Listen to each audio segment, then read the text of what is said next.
अब सिर्फ और सिर्फ मुंह ही छुपाया जा सकता है। अब सब मुंह छुपाएंगे। जो लोग भी इस गंदे गलीज बदबूदार निजाम के साथ हैं, जो इसके सहूलतकार हैं, वो सब मुंह छुपाएंगे, इसी तरह जिस तरह जस्टिस काजी फाइज ईसा ने मुंह छुपाया। जब तक तो कुर्सी पर हैं तब और बात है, लेकिन आप देखिए कि बर्तानिया में, यूरोप में, दुनिया के किसी कोने में चले जाएंगे, वहां पर इनके साथ यही होगा जो आपको इस वीडियो में होता हुआ नजर आ रहा है। जरा गौर से देखिएगा ये वीडियो। अब ये काजी फाइज ईसा एक जगह इनवाइटेड थे, एक जगह पर, और वहां से जब बाहर निकले हैं तो फिर देखिए क्या हुआ है। अब ये गाड़ी में पीछे गौर से देखिएगा, काजी साहब घुटनों में मुंह देकर छुपा रहे हैं। आप ये देखिए कि वहां पर कोई इन पर हमला नहीं कर सकता, जिनको पता है, लेकिन साथ ये भी है कि इन लोगों को ये लापता भी नहीं कर सकते काजी साहब, क्योंकि ये बर्तानिया है, ये पाकिस्तान नहीं है जहां लोगों को लापता कर देंगे, जहां औरतों और बच्चों के साथ बदसलूकी की जाएगी और वहां का चीफ जस्टिस बैठकर कहेगा मैं तो मीडिया नहीं देखता, जहां इलेक्शन के दौरान उनसे कागजात नामजदगी छीने जा रहे होंगे, औरतों की चादरें छीनी जा रही होंगी, वहां ये सब कुछ होगा। वहां पर जनाब 9 साल की बच्ची को घुटने से पकड़ के नीचे फेंका जा रहा होगा, 11 महीने के बच्चे को बेड से नीचे फेंकेंगे और किसी की अहलिया के साथ जाकर उसके नंगे पांव, नंगे सार उसके पैरों पर जूते रखे जाएंगे, जूते मारे जाएंगे कि बताओ तुम्हारा खामन किधर है। ये बर्तानिया है, यहां इंसानी हुकूक है, यहां एहतजाज का हक है। ये दुनिया के किसी कोने में जाएंगे इनके साथ ये शुरू होगा। अब देखिएगा मुंह कैसे छुपा। ये देखिए, ये मैं आपको दोबारा दिखाता हूं क्योंकि अंदर जो लोग बातें कर रहे हैं मैं वो दोहरा नहीं सकता। ये मैं आपको स्टिल करके, ये देखिए, ये यहां पर काजी साहब ने पिछली तरफ बैठे हैं और घुटनों के अंदर मुंह दे दिया है और छुपा रहे हैं। ये देखिए, ये देखा आपने, ये देखिए, ये उनका चेहरे की एक साइड नजर आ रही है, झुका हुआ है सर, घुटनों के अंदर। सारी उम्र ऐसी जिंदगी गुजारनी होगी, सारी उम्र इनको यही कुछ बर्दाश्त करना पड़ेगा। आप जहां जाएंगे इनके साथ यही होगा।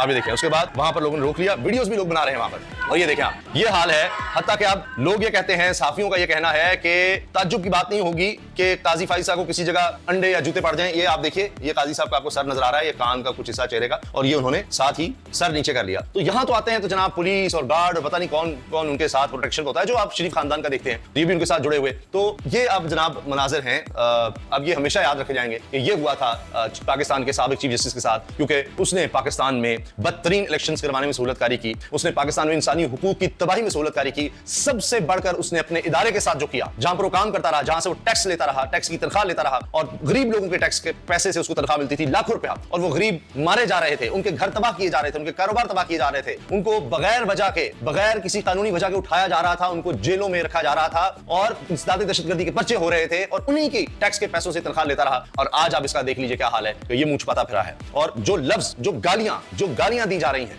वो मैं दोहरा नहीं सकता। आप अंदाजा लगाइए, ये कुछ हो रहा है काजी फाइज के साथ। कहां से बचेंगे अब? ये जिस मुल्क जाएंगे ओवरसीज पाकिस्तानी तो हर जगह पर हैं। आप ये देखिए कि इतना निजाम ये बदबूदार, गलीज और गंदा है कि कोई इनके हवाले से साथ खड़ा होता है या ये कहें कि मुखालिफ भी है। मैं मिसाल देता हूं, मौलाना फजलुर रहमान साहब। फजलुर रहमान साहब इस हुकूमत का हिस्सा नहीं है, लेकिन उनको जस्टिफिकेशंस देनी पड़ रही है, हर जगह वजाहत देनी पड़ रही है कि जी वो 26वीं आईनी तरमीम क्यों पास कराई, 26वीं आईनी तरमीम क्यों पास करवाई। इनका किसी भी चीज में थोड़ा सा भी साथ देना इतनी बड़ी बदनामी है कि फजलुर रहमान साहब जहां जाते हैं, जिस शहर जाते हैं, जहां मीडिया से बात करते हैं, वो यही कहते हैं मजबूरी थी 26वीं आईनी तरमीम ना पास करवाते तो इन्होंने 11 लोग खरीद लिए हुए थे। ये फजलुर रहमान साहब के अल्फाज हैं कि जी 11 लोग इन्होंने खरीद लिए थे, हम क्या करते? तो फजलुर रहमान साहब आप खड़े होते, आप डट जाते, एहतजाज करते। जिन्होंने 11 लोगों को खरीदा, आप कह रहे हैं, आप उनके साथ बातचीत कर रहे हैं, मुस्कुरा रहे हैं, आज भी एहतजाज करेंगे, ठीक है हमने 26वीं आईनी तरमीम पास करवा दी, लेकिन तुमने ये क्या किया? 11 लोग खरीदे, इतने बिकाऊ तुम लोग हो, तुम मंडियां लगाते हो, लोगों को लापता अगवा करते हो और पैसे लगाते हो। ये है जमहूरियत, ये है पार्लियामेंट, उसमें क्यों नहीं आते सामने? और उसके बाद फिर मुलाकातें करते फिरते हैं और कह तो रहे हैं कि 27वीं तरमीम नहीं पास कराएंगे। 56 क्लासेस से हम उसको 22 क्लासेस पे ले आए,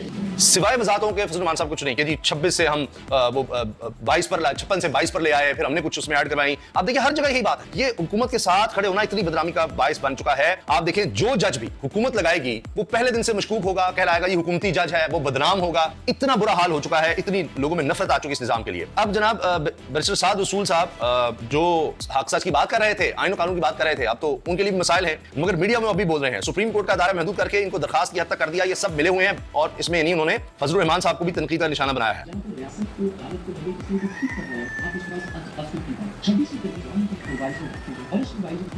ये बता रहे हैं कि जी पहले सुप्रीम कोर्ट ताकत थी कि वो बुनियादी इंसानी हुकूक के लिए सो मोटो ले सकते थे, अब उन्होंने उसको महदूद कर दिया है। वो खुद से इस नहीं सुप्रीम कोर्ट चीजों को देख सकेगी। और ये वहां पर नौजवान जिन्होंने तहरीक इंसाफ के कारकुन जिन्होंने वहां पर काजी फैसल की वीडियो बनाई, एहतजाज किया, वो खुशी का इजहार कर रहे थे, लेकिन तहरीक इंसाफ का जो अपना एहतजाज था, अपना एहतजाज वो और था। ये तो वहां पर कोई नौजवान और कारकुन कहें या वो शान अली उनके साथ थे। ये था तहरीक इंसाफ का एक मुनज़्ज़म एहतजाज जो कि अटेंड किया मार्क मैकडोनाल्ड ने। ये बहुत बड़े बैरिस्टर हैं, बरतानिया में ज्यादातर क्रिमिनल केसेस देखते हैं, और ये भी काजी फैसल के खिलाफ एहतजाज करने पहुंचे क्योंकि क्रिमिनल लॉयर है और पूरी दुनिया में मशहूर है। उसको भी पता है कि इसने कितनी बर्बादी की है कानून और आइन की, इंसानी हुकूक की, आलमी सतह पर। कि बरतानिया को भी इनको लिखकर देना पड़ा, उनके भी असेंबली उनके भी सफीरों को, सफारतकारों को, कि जी मैंने तो बल्ले का निशान इसलिए छीना था। बदतरीन इलेक्शंस करवाए, अक़वाम मुत्तहिदा में बात हो रही है, अमेरिका, बरतानिया, यूरोप, हर जगह एहतजाज, और उनके मेंबर पार्लियामेंट ये कह रहे हैं कि पाकिस्तान में इंसानी हुकूक की पामाली हो रही है, इमरान खान के खिलाफ गलत फैसले दिए जा रहे हैं। अक़वाम मुत्तहिदा की सतह पर बात हुई कि ये झूठे जाली केसेस हैं, इनको खत्म करना चाहिए। तो आप देखिए ना, आलमी सतह पर लोग पहुंचते हैं और आवाज उठा रहे हैं। वहां पर जनाब जुल्फी बुखारी ने ये एहतजाज किया, और ये मिडिल टेंपल हॉल के बाहर जहां पर काजी फाइसा को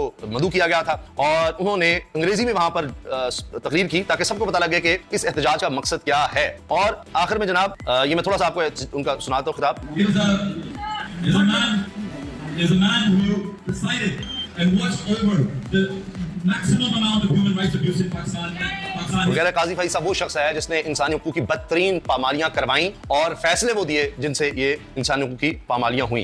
इसके साथ जनाब फवाद चौधरी कह रहे हैं जी मुझे ये कोई खुशी नहीं हो रही काजी फैसा को इस हाल में देखकर, इस तरह जलील होते देखकर खुशी नहीं हुई, लेकिन 2 सालों में जिस जुल्म फसाद बर्बरियत का तहफ़्फ़ुज़ इस अदालत ने किया जिसके वो सरबराह थे, तो हैरत नहीं होती। वो पाकिस्तान पर होने वाले हर जुल्म में पार्टनर हैं। एक वक्त आएगा जब काजी फैसा को पाकिस्तान वापस लाया जाएगा और इनके सरजद जराइम में इनको सजा होगी इंशाअल्लाह। और अज़हर मशवानी ने लिखा जी जिल्लत की इंतहा, वो भी इस प्रोटेस्ट में शरीक थे। उमर अयूब साहब ने कहा है कि इमरान खान साहब को उल्टियां इसलिए आई कि उनको जो खाना है वो सही नहीं दिया गया, और इमरान खान को जेल में खतरात हैं, अच्छा खाना नहीं दिया जा रहा जिससे इनको उल्टियां हुई हैं। और वो कह रहे हैं मुख्तलिफ जगहों पर हमारे खिलाफ दहशतगर्दी के पर्चे हुए हैं पूरे मुल्क में, और इमरान खान भी जल्द रिहा होंगे, और उनकी अहलिया बुशरा बीबी की रिहाई मेरिट पर हुई है। इसके अलावा उन्होंने कहा कि पीटीआई की खवातीन को गिरफ्तार किया गया, चौधरी इम्तियाज की बेटी को घसीटा गया, स्पीकर कौमी असम्बली खुसूसी कमेटी के चेयरमैन खुर्शीद शाह अरकान की हिफाजत करें। वो तो खुद सहूलतकार हैं, वो कहां से हिफाजत करेंगे। और उन्होंने कहा कि जी एक बदबूदार तरमीम की बू गई नहीं, दूसरी होने की मजम्मत करते हैं। और जनाब ये बात इससे पहले अलीमान खान साहिबा इमरान खान की बहन ने भी की है कि 3 अक्टूबर के बाद कई दिन तक इमरान खान को बिजली की सहूलत भी नहीं थी, और वो उनको जिस काल कोठरी में रखा हुआ है, खुराक भी ठीक नहीं दी गई, जिससे उनकी तबीयत खराब हुई। तो इमरान खान के लिए जेल में खतरात अभी भी खत्म नहीं हुए, ये उनकी लीडरशिप कह रही है।